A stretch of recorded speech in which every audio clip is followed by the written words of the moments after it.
السلام علیکم ویورز، کیسے ہیں آپ؟ میں آپ کے سامنے ایک اور واقعہ آپ سے شیئر کرنے آئی ہوں، اور یہ واقعہ اسلامک واقعہ تو نہیں لیکن ہمارے اسلام سے ریلیٹڈ ہے، کیونکہ اسلام اتنا مضبوط اور اتنا اسٹرانگ مذہب ہے، ریلیجن ہے کہ جس کے اعتقادات اور اس کے ایمان اور افروز جو چیزیں ہیں، جو باتیں ہیں، جو قرآن میں بہت ہی صاف کھل کے اللہ تعالیٰ نے بتا دی ہیں، ان کو جو بھی دل سے پڑھتا ہے وہ یقین کرنے کے اوپر مجبور ہو جاتا ہے۔ تو یہ واقعہ ہے ایک کیتھولک لارنس کا، ڈاکٹر لارنس ایک بہت ہی مشہور ہارٹ اسپیشلسٹ تھے، اور وہ سمجھنے امریکہ کے سب سے بہترین ڈاکٹر تھے، اور آج تک انہوں نے جتنی بھی سرجریز کی ہارٹ کی وہ کبھی ناکام نہیں ہوئی تھی، اور لوگ ان کو بہت ہی زیادہ مانتے تھے، اس یقین کے ساتھ ان کے پاس آتے تھے کہ جو بھی پیشنٹ ان کے پاس آئے گا یا ان کے ہاتھ سے آپریشن ہوگا وہ کبھی بھی اس کو کوئی تکلیف بعد میں نہیں رہنے دیں گے۔ تو اس شخص کا یہ واقعہ میں آپ سے شیئر کر رہی ہوں، جب ان کے گھر دوسری بیٹی پیدا ہوئی جس کا نام انہوں نے ہینا رکھا۔ وہ بیٹی جو ہی پیدا ہوئی اور اس کو ڈلیوری روم سے جو ہی لے کر آئے تو اس کو آئی سی یو میں لے کے جایا گیا، کیونکہ جب وہ پیدا ہوئی تو وہ اس کا جو پورا جسم تھا وہ گن میٹل بلو کی طرح تھا، جیسے کہ سر سے لے کے پاؤں کے انگوٹھے تک جو خون تھا اس میں اس کی خون کی گردش جو ہو رہی تھی، لیکن وہ صحیح نہیں تھی، کیونکہ جو خون اس کے اندر گردش کر رہا تھا اس میں آکسیجن نہیں جا رہی تھی، اور آپ جانتے ہیں کہ خون میں جب تک آکسیجن کی گردش نہ ہو وہ خون ہمارے لیے پوائزن بن جاتا ہے، ڈی آکسیجنیٹڈ بلڈ ہو جاتا ہے۔ اب وہ بلڈ جب اس کے اندر جا رہا تھا تو اس کے لیے اس کا آپریٹ کرنا بہت ضروری تھا۔ وہ آپریٹ انہوں نے جو ہی کرنا تھا تو اس کے بعد وہ شاید ٹھیک ہو جاتی، لیکن پھر دوبارہ 2 سال کے بعد یہ دوبارہ سے آپریشن اس کے لیے ضروری تھا، اور پھر پتہ نہیں وہ بچتی یا نہ بچتی، اور ابھی بھی آپریشن کے بعد اس کا بچنا یا نہ بچنا کچھ بھی یقینی نہیں تھا، اور یہ ڈاکٹر وہ خود جانتے تھے جن کی وہ بیٹی تھی، کیونکہ ایز اے ڈاکٹر ان کو پتا تھا کہ یہ جس طرح کی کنڈیشن ہے اس میں سے آپریشن کے بعد بھی بچنا ممکن ہے یا ناممکن، یہ اس کے اوپر کچھ بھی یقینی طور پہ نہیں کہہ سکتے تھے۔ یہ ڈاکٹر لارنس کا میں تھوڑا انٹروڈکشن کروا دوں۔ یہ امریکن تھے اور ایک کیتھولک خاندان میں پیدا ہوئے تھے، اور پیدا ہونے کے بعد جو ہی یہ انہوں نے ہوش سنبھالا تھا یہ ملحد ہو گئے تھے۔ ملحد کا مطلب ہوتا ہے کہ جب آپ کسی بھی خدا پہ یقین نہیں کرتے، یعنی آپ کو کسی بھی خدا پہ یقین نہیں ہوتا، یہ ملحد ہو گئے تھے۔ اس کے بعد جب ان کا، اب میں آگے چلتی ہوں کہ اس بچی کے بعد ہونے کے بعد وہ اتنے پریشان ہوئے کہ ان کے بعد اس کا یعنی وہ ایک ایسا شخص تھا جس نے کبھی بھی نہ یا ناممکن کے اوپر بھروسہ نہیں کیا تھا، اور ہمیشہ اس کا یہ یقین ہوتا تھا کہ میں اس کو کچھ نہ کچھ کر کے پورا کر لوں گا، اور وہ اپنے اثر و رسوخ سے یا اپنے پیسے کے بل بوتے پر ہر چیز کو ناممکن کو ممکن بنا لیتا تھا۔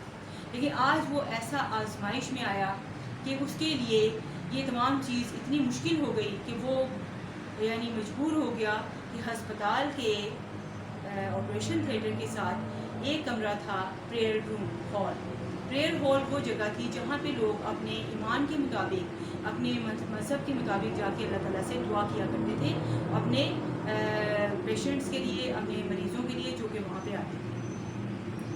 اب اس بچی کو آپریشن تھیٹر میں ڈال دیا گیا اس امید کے ساتھ کہ وہ بچ جائے گی، تو انہوں نے وہاں پہ ایک اچھے ڈاکٹر کا انتخاب کیا جو کہ وہاں کا سب سے بہترین ڈاکٹر تھا، اور اس کے ساتھ کچھ ٹیم اچھی سی بنا دی گئی جو کہ وہ خود اس وقت آپریشن نہیں کر سکتے تھے، جو ان کی کیفیت تھی کہ وہ اپنے بچے کی چیٹ پھاڑ کرتے، وہ ایسی حالت میں نہیں تھے کہ وہ ایسا کرتے بھی تو شاید وہ ان کے لیے بہت ہی مشکل ہو جاتا، تو اس لیے انہوں نے ایک اچھے ڈاکٹر کے ساتھ ایک ٹیم بنا کے ان کو آپریشن تھیٹر بھیج دیا۔ جو ہی وہ آپریشن تھیٹر میں گئے تو آپ پریئر ہال میں آ گئے، جہاں پہ نہ تو کسی عیسائی کے حساب سے کوئی کرسمس کا سائن پڑا تھا،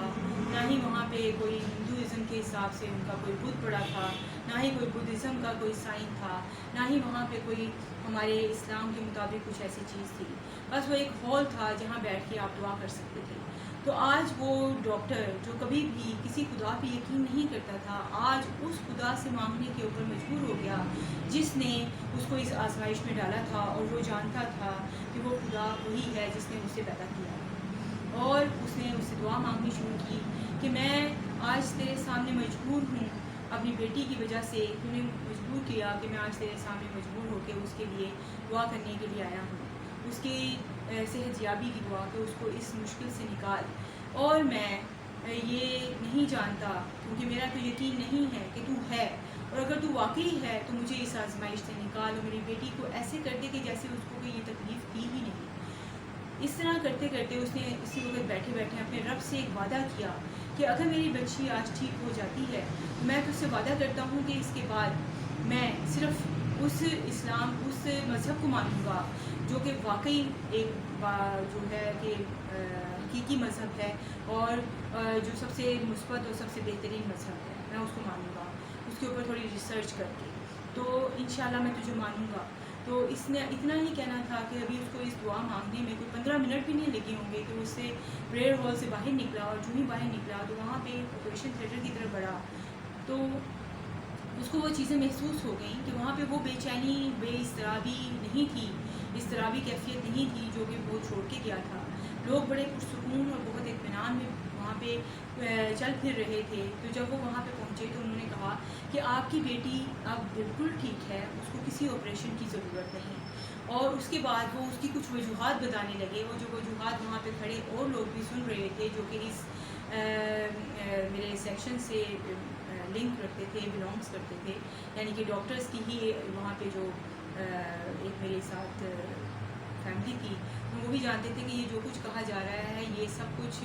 ایسا کچھ بھی نہیں ہے۔ تو یہ میرے لیے ایک معجزہ، اور میرے رب نے میری دعا قبول کر کے یعنی کہ مجھے اس چیز کا پابند بنا دیا تھا کہ میں اس مذہب کی طرف جاؤں جو کہ سب سے بہترین مذہب ہے۔ اب میں نہیں جانتا تھا کہ وہ مذہب کیا ہے۔ اس کے بعد وہ بچی بالکل اسی طرح پروان چڑھی جیسے کہ اس کو کبھی یہ تکلیف رہی نہیں تھی۔ جب وہ یونیورسٹی میں جانے کے قابل ہوئی 2014 میں، تو اس وقت مجھے اپنا وعدہ یاد تھا، تو میں نے اس وقت ریسرچ کرنی شروع کی، اور اس ریسرچ کے بعد میں نے دوسرے مذاہب ہر مذہب کے اوپر ریسرچ کی، اور بہت سے سوال جو میرے ذہن میں تھے میں نے ان کے اسکالر سے جا کے پوچھے، اور ان اسکالرس کو بھی ان کا پوری طرح سے جواب دینا نہ آیا جو مجھے مطمئن نہ کر سکے۔ تو آخر کار میں نے اپنے ہاتھ میں اس اسلام سے بھرپور جو بھی کتاب ہے جس کے اندر ہر دنیا کی ہر چیز کا حل موجود ہے، ہر سوال کا جواب موجود ہے، وہ میں نے ہاتھ میں پکڑی، تو میں نے اس کو پڑھنا شروع کیا، اور میں جوں اس کو پڑھتا چلا گیا میرے ہر سوال کا جواب مجھے ملتا چلا گیا۔ تو اس طرح سے مجھے یقین ہوا کہ اسلام واقعی ایک ایسا مذہب ہے کہ جس کے اندر کوئی شک و شبہات نہیں، کیونکہ اللہ تعالیٰ نے اپنے نبی صلی اللہ علیہ وآلہ وسلم جو ہمارے آخری نبی ہیں، جو بھی میں آج مان رکھتا ہوں، تو ان کے اوپر یہ کتاب نازل کی، اور اس یقین کے ساتھ نازل کی کہ دنیا میں موجود جتنے بھی مسائل، جتنے بھی سوال، جتنی بھی کنفیوژنز ہمارے ذہن میں ہیں، ان کے جوابات وہاں موجود ہیں، اور ہم وہاں سے استفادہ حاصل کر سکتے ہیں، بہترین طریقے سے استفادہ حاصل کر سکتے ہیں، اپنی زندگی کے تمام مشکلات کو حل کر سکتے ہیں۔ اور میں اس کے بعد میں نے یہ سوال کیا کہ کون ہے حضرت عیسیٰ علیہ السلام کے بعد یا حضرت یحییٰ علیہ السلام کے بعد جنہوں نے تورات اور انجیل کو مانا اور اس کی آ کے گواہی دی؟ تو وہ تیسرے شخص کون تھے؟ نبی صلی اللہ علیہ وآلہ وسلم، جن پر ہم اور ہماری جو حال ہے وہ قربان ہو، اور ہمیں ان کے اوپر عمل کرنے جو انہوں نے ہمیں بتایا احادیث کے تھرو، اس پر عمل کرنے کی توفیق عطا فرمائیں۔ آپ کو اگر یہ واقعہ پسند آیا ہو تو اس کو ضرور شیئر کریں، ہمارے چینل کو سبسکرائب کریں اور لائک کریں، اور اس کے ساتھ ساتھ اس کو شیئر کر کے صدقہ جاریہ میں شامل کریں۔ بہت شکریہ، جزاک اللہ۔